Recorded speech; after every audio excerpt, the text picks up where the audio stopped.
ಎಲ್ಲ ಆಧ್ಯಾತ್ಮಿಕ ಬಂಧುಗಳಿಗೆ ನಮಸ್ಕಾರ. ನಾನು ಹಿಂದಿನ ಒಂದು ವಿಡಿಯೋದಲ್ಲಿ ಹೇಳಿದ್ದೆ 7ನೇ ತಾರೀಕಿಗೆ ರವಿವಾರ ರಾತ್ರಿ ಖಗ್ರಾಸ್ ಚಂದ್ರಗ್ರಹಣ ಇದೆ ಅಂಥೇಳಿ. ಈಗ ಆ ಗ್ರಹಣ ಯಾವ್ಯಾವ ರಾಶಿಯವರಿಗೆ ಶುಭ ಮತ್ತು ಅಶುಭ ಫಲ ಇದೆ ಅನ್ನೋದನ್ನು ತಿಳಿಸ್ಕೊಡ್ತಾ ಇದ್ದೀನಿ. ಈ ಗ್ರಹಣದಿಂದಲ್ಲ ಶತತಾರ ನಕ್ಷತ್ರ ಮತ್ತು ಪೂರ್ವಾಭಾದ್ರಪದ ನಕ್ಷತ್ರದ ಮೇಲೆ ಇರುವುದರಿಂದ ಕುಂಭರಾಶಿಯವರಿಗೆ ಬಹಳ ಅಶುಭ ಫಲ ಇದೆ.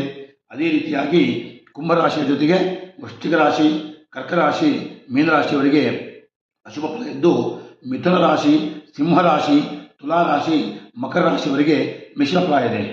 ಇನ್ನುಳಿದ ರಾಶಿಗಳಂಥ ಮೇಷರಾಶಿ, ಕನ್ಯಾ ರಾಶಿ, ವೃಷಭ ರಾಶಿ, ಧನುರಾಶಿಯವರಿಗೆ ಶುಭ ಫಲ ಇರುತ್ತದೆ. ಈ ಮಿಶ್ರ ಫಲ ಮತ್ತು ಅಶುಭ ಫಲ ಇದ್ದವರೇನಲ್ಲ, ಗ್ರಹಣ ಆರಂಭವಾದಂಥ ಸಮಯದಲ್ಲಿ ಸ್ನಾನ ಮಾಡಿ ಜಪ ಮತ್ತು ಮಂತ್ರಗಳನ್ನು, ಸ್ತೋತ್ರಗಳನ್ನು ಹೇಳಬೇಕು ಮತ್ತು ದೇವಪೂಜೆಗಳನ್ನು ಸಹಿತವಾಗಿ ಮಾಡಬಹುದು.